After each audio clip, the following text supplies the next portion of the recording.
All right. Hi, Jason. Thanks so much for joining us today. I'm thrilled to be with you. Yeah.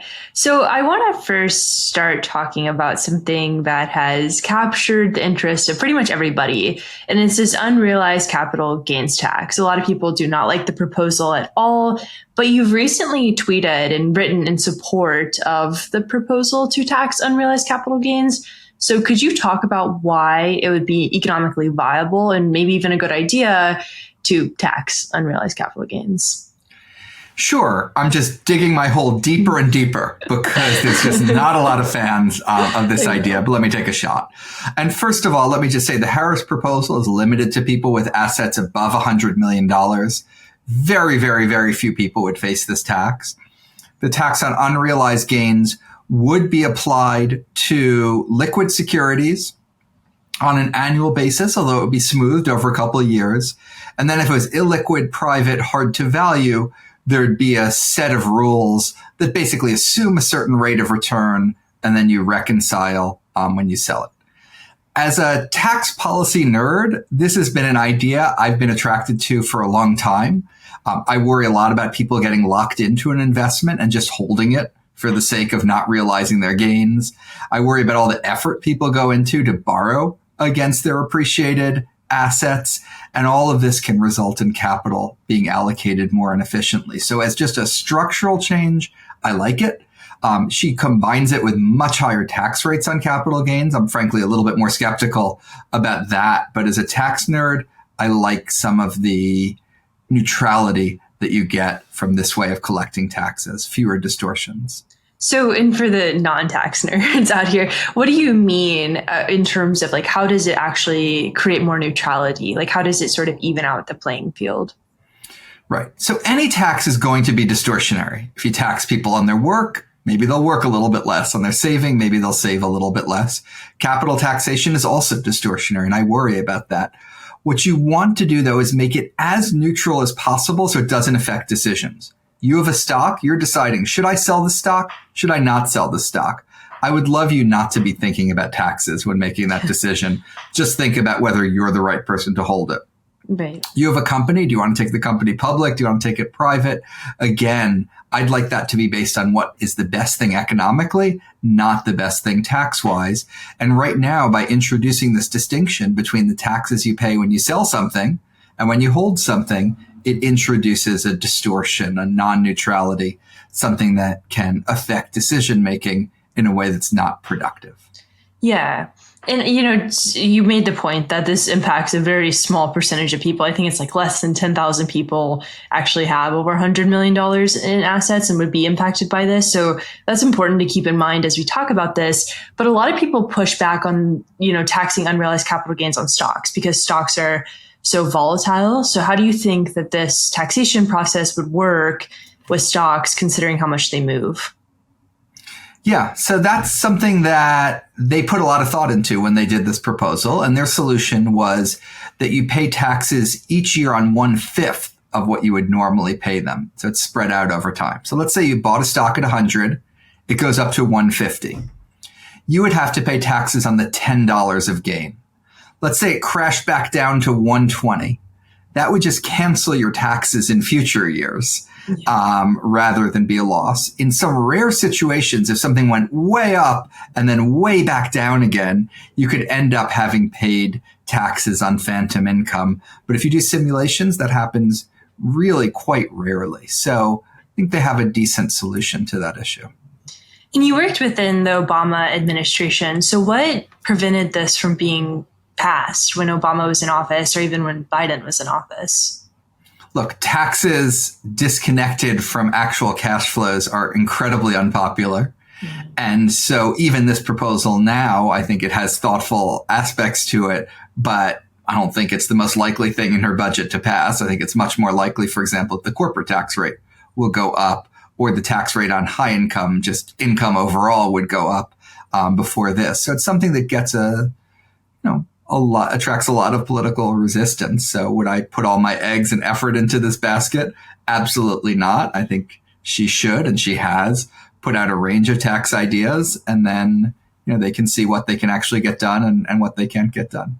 Yeah, taxes are extraordinarily unpopular. And, when you think about the government and sort of the interest payment situation that the US is in, interest rates are high right now. The Fed was raising them in order to battle inflation, and they'll probably begin cutting in September, but that makes the interest that the government's paying on its debt very high. And higher taxes is one way to cover that, like for the government to get some more revenue. But with taxes being so unpopular, what do you think about the debt situation that the US is in right now?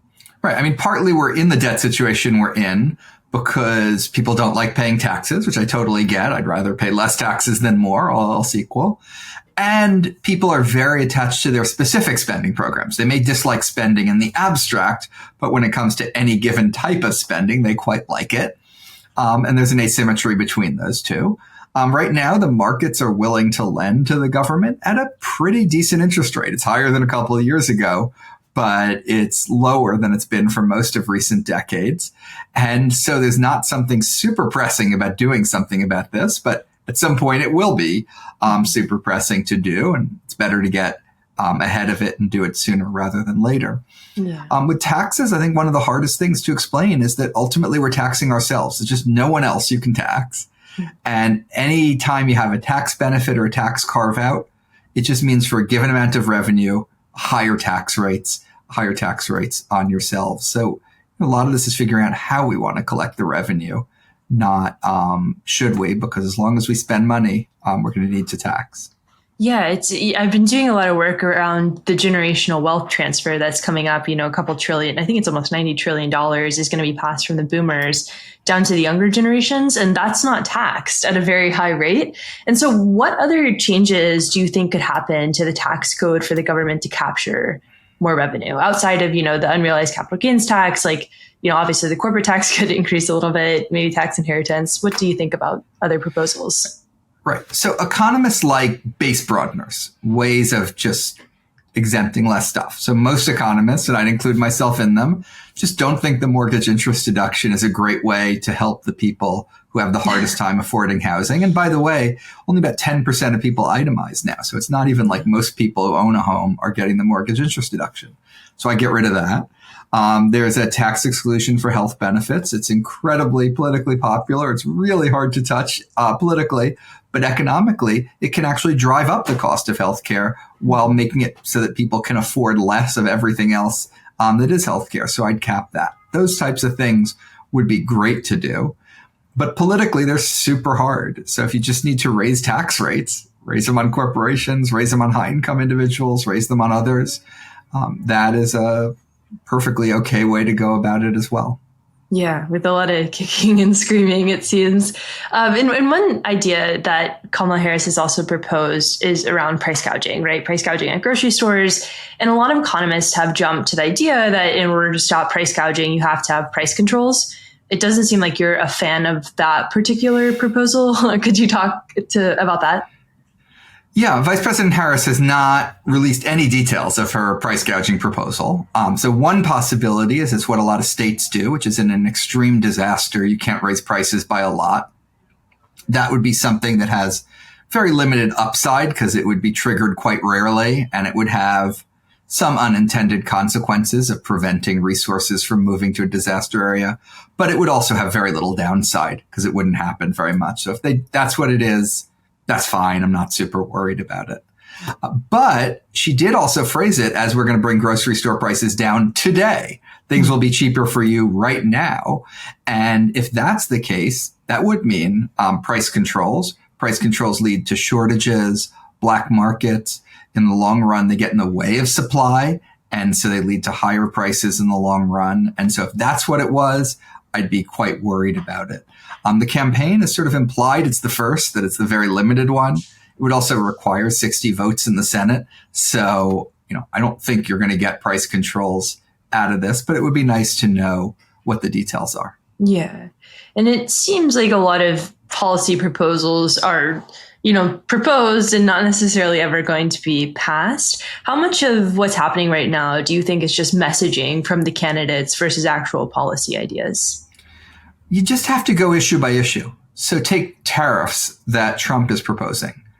This is something we know he really, really believes in. He's been talking about this for decades. He's changed his position on other issues a dozen times over that time. He's never changed his position on it. Also, you can do a lot on tariffs without Congress, just with presidential authority. You might even be able to do his full proposal for a 10% across the board tariff plus a 60% tariff on China. So that is a deep belief and something he can do.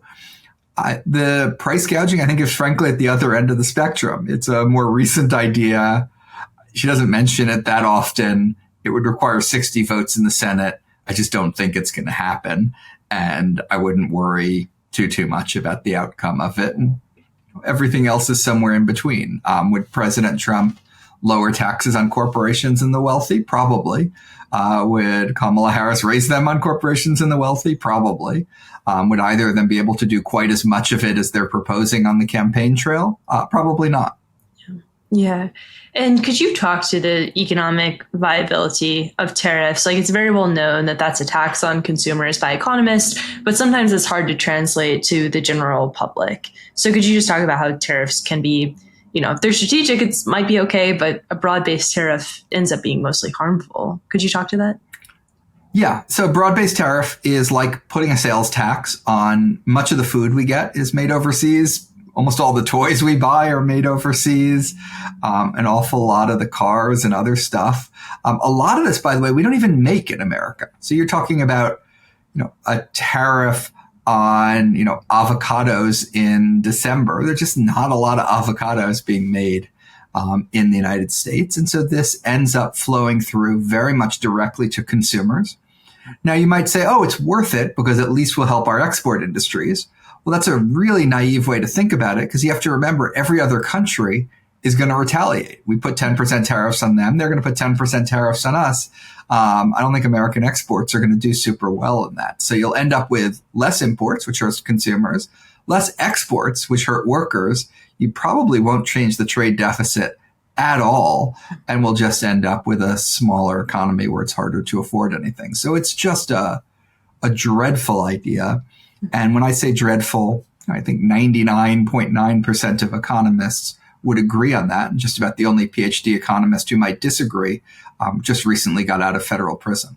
Oh, well, yeah, that's probably not the best person to listen to. I don't think this was his crime, but believing in tariffs. Not totally uncorrelated. Yeah, probably. And could you talk to, we're seeing rumblings of deglobalization. There's a lot of talk of bringing manufacturing back on shore. Could you talk to, I'm asking you to do a little bit of forecasting, but kind of what could happen if the U.S. does deglobalize in a way that's meaningful? What could happen to the economy? Right. So right now we're seeing a plateauing of globalization. We're not seeing much reduction in it. And a lot of people talk about it like it's this really fragile orchid that you just mess it up a little bit and the whole thing dies. I think it's much more like a dandelion because it is just so resilient. You throw all sorts of stuff at it and the benefits of globalization are so high that people find a way to do it. So for example, we put trade restrictions on China. That just shifted a lot of that trade to places like Vietnam and Indonesia. So a lot of the same things are moving across borders, they're just moving across somewhat different borders. So I'm not super worried that deglobalization will happen. If it did happen, though, we would be poorer. We'd be poorer as consumers. We'd be poorer as workers. And, I don't think anyone would end up being particularly happy about that. No. And could you talk to immigration as kind of like a final topic? Immigration is definitely very important during this election cycle. And you've written about why you think immigration is key to the strength of the U.S. economy. Why do you think it's so important, especially to economic growth? Yeah, just travel around the world, Europe, Japan, they're so envious of the U.S. economy. We're growing at about 3% a year. We're adding, 250,000 jobs a month. All of that's happening while inflation is coming down. What's the secret sauce? Our productivity growth is a little bit better than other countries, so that is part of it. But the even bigger difference is immigrants. The United States attracts a lot of immigrants, and those immigrants work at very high rates, and they contribute a lot to innovation at very high rates. So if you want to have the economic growth, the job growth, the disinflation we're having, you just can't do it without immigration. In fact, our labor force would be shrinking right now and we'd be losing jobs, but for immigrants, given that we have an aging population and a fertility rate that's below the rate that would be needed to replace the population absent immigrants. Yeah. And there's a lot of concerns about illegal immigration, especially the impact that has on the labor market. Should that be a point of concern for people? Look, as a citizen, do I like that we've built a system that we don't enforce? No. But we've also built a system that if we did enforce exactly what the law was, it would be really, really damaging to all of us. So the right answer to this is to admit we do need immigrants. We rely a lot on them. And by the way, it's really good for them too. I think that's morally important as well. Mm. And let's admit that. Let's have more people here. Let's have a path to citizenship for people here. And then once you have a realistic and a moral law, then you can actually start to seriously enforce it. So I would do the enforcement, but you can't enforce exactly what's on the books right now without Americans paying a very high cost for that enforcement. And what would that high cost be? Just in terms of dollars? High cost would be, all sorts of ways in which we rely on immigrants. Maybe processed, maybe meat, and processed meat would all of a sudden become much more expensive. Agricultural goods might become more expensive. We might end up having more inflation overall. There's just a lot of ways in which this matters to us. And it matters on the other end of the spectrum too with, I teach at Harvard. We have unbelievably talented students from all over the world. We should be thrilled as a country if they want to stay in the United States, create jobs, build businesses here. Every one of them, including everyone at lots of other schools too, every other school too, should be allowed to stay and contribute to the United States if that's what they want to do. Absolutely. And it shouldn't be nearly as complicated as it is. And this is the final, hopefully sort of fun question, but you said a failure of yours is not getting rid of the penny, commenting on a New York Times piece from Katie Weaver. Could you talk about what you have against pennies? Oh, it's crazy. I mean, no one uses them.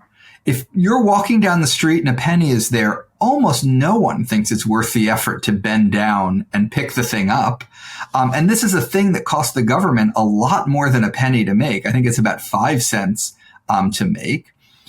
Very few other countries have something as low in value of that. Even countries that are a lot poorer than the United States don't have anything as low value of that. So I would get rid of the penny. I'd go even further and make our entire currency single digit instead of double digit. So things would cost $5.1 or $10.2, and you wouldn't even have that second decimal place. Wow. What would that accomplish? Would that just remove complexity? Yeah, you wouldn't need to worry about rounding rules. And so you'd have, one coin, you'd actually still call it a penny, and it would be worth 1/10 of a dollar. You'd have another coin that would be worth half a dollar. It would take about 12 minutes to get used to. But all of a sudden, all those sales where things are like $9.99. Instead, they'd be $9.09, and people could save a little bit of ink too. Interesting. Yeah, because there's consumer psychology where people like the $19.99 versus $20. But I guess if it's $19.99, it's sort of the same feeling, right? I think it's sort of the same feeling. And look, we just don't need a denomination that small because just there's very, very little that's going to matter at the scale of a penny or, frankly, at this point, even 5 cents. Well, that's extraordinary. So I think just dream big, big thoughts.